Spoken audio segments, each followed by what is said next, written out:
Je vais vous parler effectivement de Generative Design. En quoi en fait ça peut permettre d'optimiser la conception à la fois des villes mais aussi des bâtiments. J'en profiterai pour parler de la convergence aussi des nouveaux processus, des nouvelles technologies, parce que le BIM, tout comme le Generative Design ou l'intelligence artificielle, je dirais, sont quelque part des épiphénomènes, parce qu'il y a énormément de choses qui sont en train d'arriver dans le monde entier. On vit d'ailleurs un peu, en tout cas en France, de manière parfois déconnectée de ce qui peut arriver un peu partout dans le monde, donc pas uniquement aux États-Unis.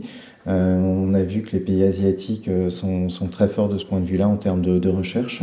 On est dans un contexte où on a une urbanisation croissante qui représente un défi à la fois de conception, mais aussi une opportunité pour les architectes, aussi les urbanistes bien entendu.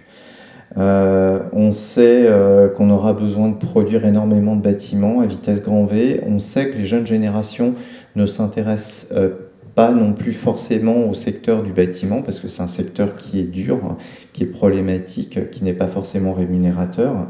C'est pas un secteur qui est sexy comme le secteur de l'aéronautique ou de l'industrie manufacturière.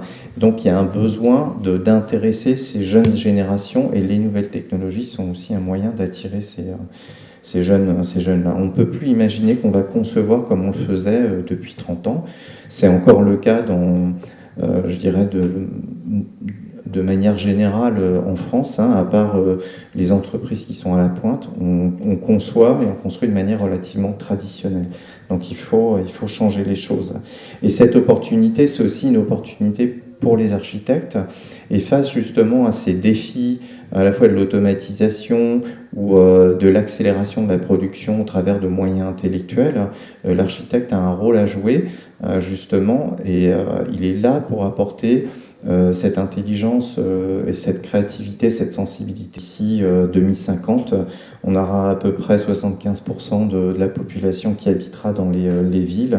On sait qu'on va devoir doubler la demande énergétique, qu'on va avoir à peu près 10 milliards de personnes sur la planète, et qu'on aura à peu près ce qui représente en termes d'afflux dans les villes 200 000 personnes en plus chaque jour dans les villes d'ici à 2050. C'est aussi une problématique par rapport à l'environnement, puisqu'on sait qu'on a l'équivalent de 4 trilliards de dollars de biens qui sont à risque parce qu'ils sont construits le long des côtes, etc. On sait qu'il y a la montée des océans, que ça va représenter encore plus un risque pour toutes ces populations et ces habitations. On sait aussi que 84% des gaz à effet de serre sont générés par la production d'énergie, qu'on a énormément de pertes, que le bâtiment représente à peu près, je crois, plus de 45% de l'utilisation des ressources de la planète, et pour plus de la moitié, l'empreinte carbone générée sur la planète. Donc il faut absolument trouver d'autres moyens de concevoir, d'accélérer la conception, etc. On sait que les chiffres, je pense que je le dis pas forcément dans les slides après, mais on sait qu'on a besoin on aura besoin justement dans les années à venir de produire à peu près 13 000 bâtiments par jour, ce qui est énorme vu les moyens de production actuels. Donc c'est pour ça qu'il y a actuellement une explosion en termes d'intérêt pour la modularité, la préfabrication, etc., qui sont des concepts qu'on connaît par ailleurs puisqu'ils ont été utilisés dans les années précédentes. Donc pour ça, on va s'appuyer sur des moyens comme notamment la conception générative, qui est un cadre justement, comme ça a été expliqué tout à l'heure, qui permet de combiner à la fois le calcul numérique et la créativité humaine pour obtenir des résultats qui ne seraient pas possibles avec uniquement les moyens humains, le cerveau humain, la capacité de l'homme à produire. Ça, on peut dire tout ce qu'on veut, mais on n'y arrivera pas. Alors l'intérêt du Generative Design, c'est qu'il va permettre d'accélérer la production grâce aux algorithmes de calcul et grâce à la puissance des serveurs, des portées de calcul, donc décupler les possibilités de réponse à des problématiques données, par exemple ici d'aménagement d'espace. Alors effectivement, c'était appliqué à l'origine au domaine industriel. Donc là ici vous avez un exemple de chaise. Donc ici ce qui est très important, c'est les objectifs qu'on définit et les contraintes auxquelles on est confronté. Et grâce à des algorithmes de calcul, on va demander à la machine de nous produire des solutions, différentes solutions sur lesquelles on va s'appuyer. Alors, il ne s'agit pas de dire qu'elles remplacent le concepteur, elles vont simplement donner des pistes par rapport à la conception, la production, ici dans ce cadre-là, d'un objet. Et vous allez souvent retrouver des diagrammes comme celui que vous voyez en bas à droite, qui va vous indiquer quels sont les objectifs que vous avez atteints et à quel niveau. Alors sur cette base-là, on pourrait imaginer n'importe quel type de déclinaison, par exemple une forme de mur complexe, où justement on définirait un certain nombre de contraintes, hauteur, largeur, déformation du mur, poids du mur, résistance du mur, etc. Et on pourrait demander à ces algorithmes de calculer. En termes de progression, très rapidement sur ce qui existe, nous, en tout cas dans nos solutions, comment est-ce qu'on considère ça? Donc on considère qu'on a la conception traditionnelle avec de la modélisation paramétrique, donc là en l'occurrence Revit, qui à l'époque où on avait racheté cette technologie-là, c'était donc en 2002, c'était vraiment une technologie hyper innovante que d'ailleurs les architectes ne comprenaient pas, puisque c'était une adaptation d'une technologie paramétrique qui était issue de la pensée qui venait du domaine de la modélisation paramétrique pour l'industrie. C'était d'ailleurs des anciens de chez PTC qui avaient développé Revit. À cette époque-là, Autodesk et Dassault Systèmes avaient injecté de l'argent dans cette start-up. Et 2 personnes chez nous ont été clés dans l'évolution de Revit. C'est Phil Bernstein, qui est un architecte qui est enseignant à Yale, qui était notre penseur et qui a imaginé ce concept du BIM, qui a eu cette vision finalement du BIM, et un ingénieur de l'ESTP français qui est maintenant vice-président chez Autodesk, qui s'appelle Nicolas Mangon. Et ils se sont dit, on voudrait travailler sur une technologie qui permette à tous les acteurs du projet de travailler de manière intégrée, tous ensemble, sur toutes les disciplines. Alors justement, ensuite, on fait ce qu'on appelle des proof of concept, des projets grandeur nature, avec des clients, la plupart du temps, des professionnels. Donc là, je vais vous montrer un projet à Toronto, c'est un immeuble de bureaux, en fait c'est 3 étages de bureaux, où on a voulu travailler sur des objectifs de productivité, de collaboration et de diminution du buzz, c'est-à-dire des problématiques de bruit, etc., qu'il peut y avoir à l'intérieur d'un bureau. En gros, c'est le space planning, je dirais 4.0, puisqu'actuellement on travaille de manière assez basique de ce point de vue-là. Alors, comme je le disais tout à l'heure, ce qui est très important, c'est d'abord de définir les objectifs. Donc ici, on avait défini des objectifs, style de travail, les vues à l'extérieur du bâtiment, la partie lumière du jour, l'interconnectivité entre les espaces, les préférences d'adjacence entre les personnes, la manière dont elles travaillent, et le peu de distraction qu'on va avoir à l'intérieur du projet.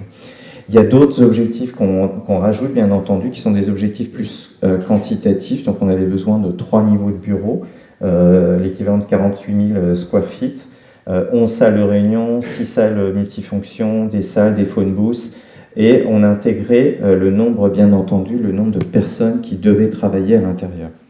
À partir de ces éléments-là, on a travaillé sur des algorithmes de generative design qui sont justement à partir de toutes ces contraintes et ces objectifs qui ont été donnés, ont calculé différentes hypothèses. Donc vous voyez en haut qu'en fonction des hypothèses, on atteint ou pas les objectifs de manière plus ou moins parfaite ou positive qu'on a définis. Vous voyez qu'on a un certain nombre de sliders sur lesquels on peut travailler en fait à gauche pour faire varier les hypothèses. Et ici à droite, vous voyez les objectifs qui sont atteints en fonction de ce qu'on va définir. Alors ici, un exemple beaucoup plus simple, donc c'est du concret, on parle de développement durable, etc. C'est comment est-ce que j'optimise l'apport de lumière à l'intérieur d'un module type. Alors là, typiquement, en haut, vous avez des sliders sur lesquels vous pouvez faire varier la largeur de l'ouverture, la hauteur de l'ouverture, éventuellement le nombre d'ouvertures, s'il y a des brises-soleil ou pas, la profondeur des brises-soleil, leur inclinaison. Et en fonction de cela, vous voyez qu'ici, à droite, l'algorithme va vous proposer 4, 5, 10, 100 solutions sur lesquelles vous allez ensuite pouvoir vous appuyer avec les graphes correspondants avec les résultats. Ça, l'optimisation et l'utilisation de l'intelligence artificielle et du generative design, ça peut aussi s'appliquer à une parcelle, bien entendu. Donc on pourrait imaginer ça, bon ici on est sur l'échelle du quartier, mais on pourrait imaginer ça sur l'échelle de la ville, bien entendu. Nous, pour travailler sur tout ça, donc nos équipes Autodesk Research travaillent beaucoup sur le deep learning. Elles apprennent à des robots à utiliser des modules de différentes tailles et leur apprennent comment dire, à les prendre, à les positionner correctement, à les empiler, de manière à ce qu'ensuite, on puisse, à partir de ces algorithmes-là, construire n'importe quel type de forme. Je vais terminer sur la partie bâtiment intelligent parce que toutes ces possibilités, en termes de conception et de construction, elles sont intéressantes ensuite parce qu'on va pouvoir utiliser les maquettes BIM pour la gestion et la maintenance intelligente du bâtiment. On va être capable de récupérer les données des capteurs et des senseurs qui se trouvent dans le bâtiment, qui vont vous permettre de vous diriger à l'intérieur de manière intelligente, parce que ces algorithmes-là vont être capables de le faire. Je vais juste finir sur cette partie-là pour vous montrer un exemple aussi concret. C'est le musée du futur à Dubaï. Là, ce qui était intéressant, c'est qu'on avait en fait une forme ultra complexe. L'idée, c'était d'adapter tout le système de la façade sur la structure qui est quand même assez complexe. Et là, le generative design, il a été quand même clé pour l'optimisation. Comment dire, donc ici, on est dans des process generative design, utilisation de programmation visuelle. Pour la génération, vous voyez, de tout le capinage de cette façade et son optimisation. Et ça, bien entendu, si on avait voulu le faire de manière manuelle, ça aurait été quasiment du domaine de l'impossible.